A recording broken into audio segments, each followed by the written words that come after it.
cima. Hoje falando especialmente para você, homem, no sentido de que nós estamos conversando sobre a andropausa, que já aprendemos aqui que nem é o nome correto. O nome correto é DAEM. Como é que é? Distúrbio androgênico do envelhecimento masculino. Distúrbio androgênico do envelhecimento masculino. Isso aí, né? Quando o homem começa a entrar na sua fase de envelhecimento, porque tem uma queda dos níveis de testosterona e aí começam a aparecer alguns sintomas, algumas questões que precisam ser cuidadas. Tem que ficar de olho, mas não é só reconhecer que é importante, tem que cuidar, tem que procurar o médico, né? Porque tem isso, às vezes as pessoas dizem, não, eu sei que, mas não faz nada, né? Não se mexe e nada acontece. O que ocorre é que esses sintomas muitas vezes se confundem com cansaço, com estresse do dia a dia. Então ele acha que está com diminuição da libido porque está estressado, não tem cabeça para ter relação sexual, está pensando nos problemas financeiros e deixa isso passar desapercebido, né? Sem dar importância e sem imaginar que isso pode ser corrigido com tratamento farmacológico. E deve ser investigado, né?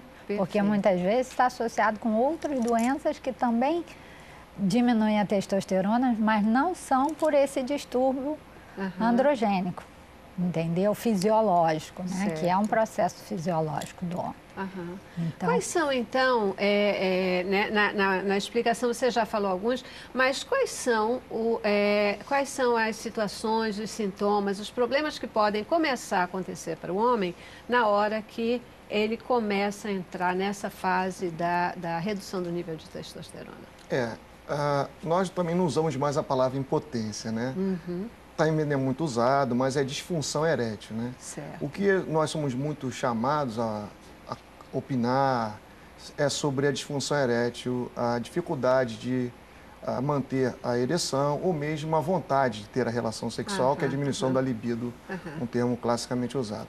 Na verdade, e muitas vezes o paciente não chega com essa queixa, mas quando nós fazemos a entrevista, que no nosso caso de médicos é a anamnese, nós vemos que ele também tem um cansaço, ele está dormindo mal, ele na realidade está usando até, sem uma orientação médica, algum tipo de medicamento para dormir.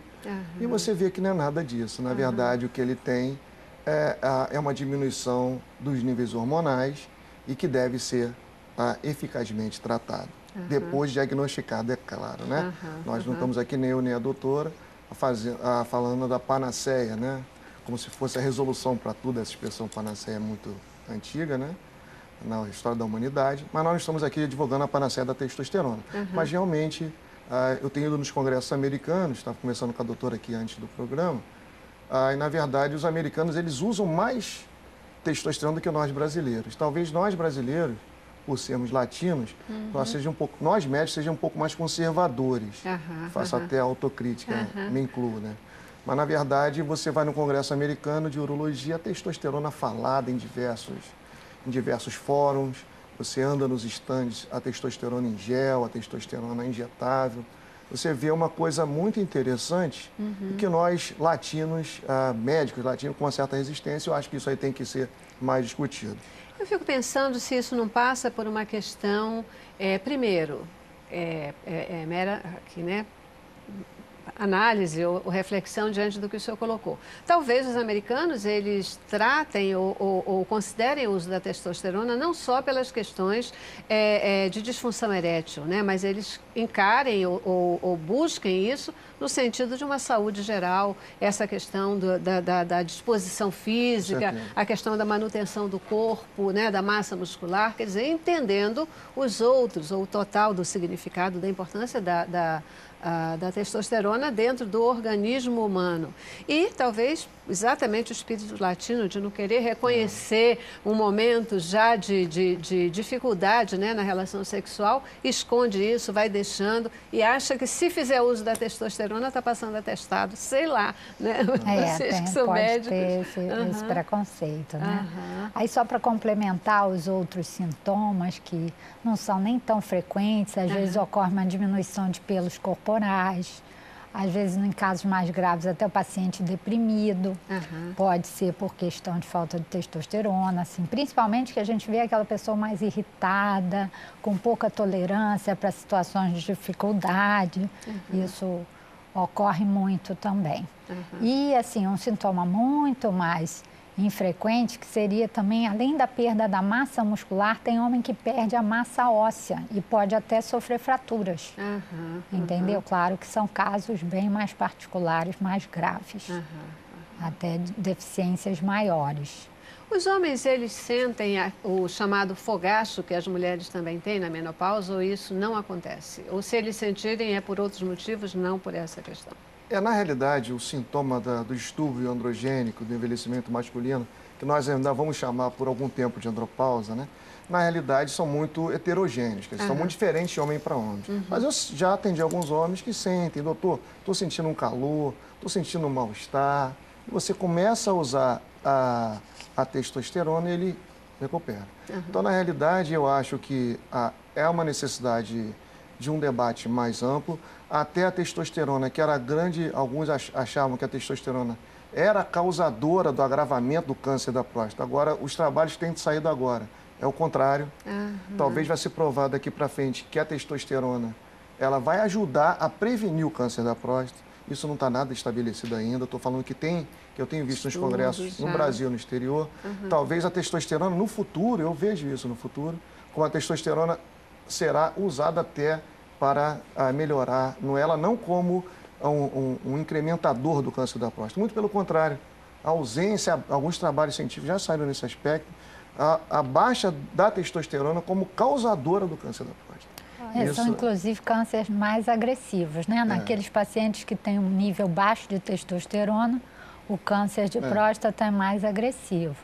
Mas, por enquanto, a gente não pode prescrever para quem já tem câncer de próstata, né? Que é importante ficar bem caracterizado, é contraindicação.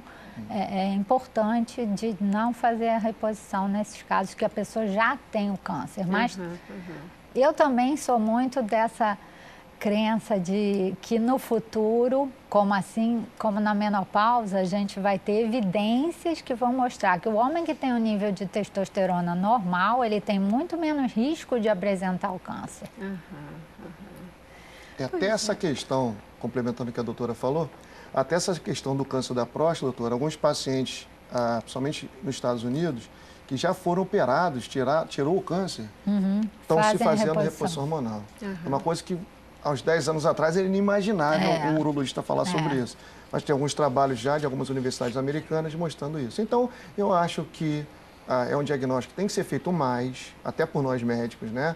Mais acesso aos profissionais, como endocrinologista, o urologista é um médico de modo geral, mais exames e mais tratamento, eu acho que será um futuro.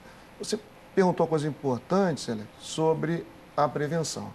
A prevenção seria hábitos que todos nós fazer uma atividade física. Você vê que esses homens que chegam, pego muitos homens idosos, que chegam a essa idade, 70 ou até 80 anos, que durante sua vida fizeram alguma atividade física, evitaram cigarro, excesso de bebida alcoólica. Esses homens estão com seu nível de testosterona melhor. O reverso também acontece. Aqueles homens que tiveram a vida mais com abuso de álcool, tabagistas, muito sedentários. Na realidade, esses homens, na minha prática clínica, quando eles chegam aos 70 anos, já apresentam também. Então, a testosterona, ela é o sol, né? Nós vivemos num país tropical, o sol, a atividade física, e essas coisas todas, os bons hábitos alimentares também seriam importantes. Num olhar de prevenção e com essa preocupação de prevenção, tipo, a partir de que idade o homem deveria começar a olhar, começar a fazer a sua avaliação? E também fica aí colocado para vocês, existe algum tipo de alimentação que pode ajudar no fortalecimento ou na preservação dos níveis de testosterona ou não? Não, alimento a partir de que idade? A partir de que idade? Entre os 40 e 45 anos, né? Começar a medir? 30 é muito precoce, é raro ter casos entre 30 e 40 anos, mas entre 40 e 45 já seria é uma preocupação importante de estar começando, até para ver se tem níveis normais e para, num futuro, fazer uma reposição próxima àqueles níveis dessa faixa etária. É, mais ou menos a idade, quando a doutora fala aqui em 40, 45, é a idade que o homem já tem que estar começando a fazer algum tipo de avaliação prostática. Então, a ideia da própria Sociedade de Urologia é acoplar, nós falamos de saúde do homem, né? A gente não fala mais só de aumento da próstata, câncer da próstata, a gente fala de saúde masculina. Então, na verdade, na saúde masculina, seria nessa fase que a doutora falou, que o homem já deverá procurar com mais frequência o urologista, e nessa nós, além das dosagens de hormônios para o tumor prostático, que a doutora já falou que é o PSA sanguíneo, também a testosterona deveria já, a partir dessa idade, ser medida. Só que o detalhe também é que a Sociedade de Urologia, a gente na universidade encampou essa ideia, o homem deve ir desde jovem ao urologista. É incrível que possa parecer, o Brasil ainda tem um número de câncer de pênis dos maiores do mundo. Os nossos colegas aqui do INCA, os urologistas do INCA, são os que mais conhecem na América Latina cirurgia de câncer de pênis, que é amputação, porque o homem às vezes tem uma fimose e nunca foi ao médico. Essa semana mesmo eu peguei rapazes que nunca tinham ido ao médico. Eu falei, rapaz, mas você nunca viu que tem que expor, então expor a glande. Então, a ideia da Sociedade de Urologia é que o homem comece desde cedo a procurar o urologista. E como a doutora falou, nessa fase de idade, a partir dos 40, 45, vai ser muito da experiência do médico começar a dosar a testosterona, além de uma visão global do homem. Quando a gente escolheu fazer e falar sobre esse tema, né, fazer um programa desse tipo, ele é uma provocação aos homens, ele é uma provocação para você, homem, para você cuidar da sua saúde, né? E é uma coisa que a gente tem absoluta convicção é de que quanto mais cedo a gente começa a cuidar da saúde, né, a gente começa a acompanhar, mais a gente garante saúde, mais a gente evita doença. Esse negócio de só procurar médico quando está doente é uma furada, né? A gente precisa procurar antes para não ficar doente.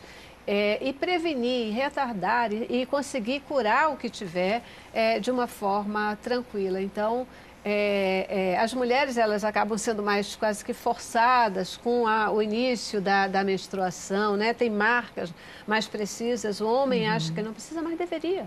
Né? Deveria também procurar o médico, e essa é a nossa provocação para você aqui hoje, todos os homens que nos assistem.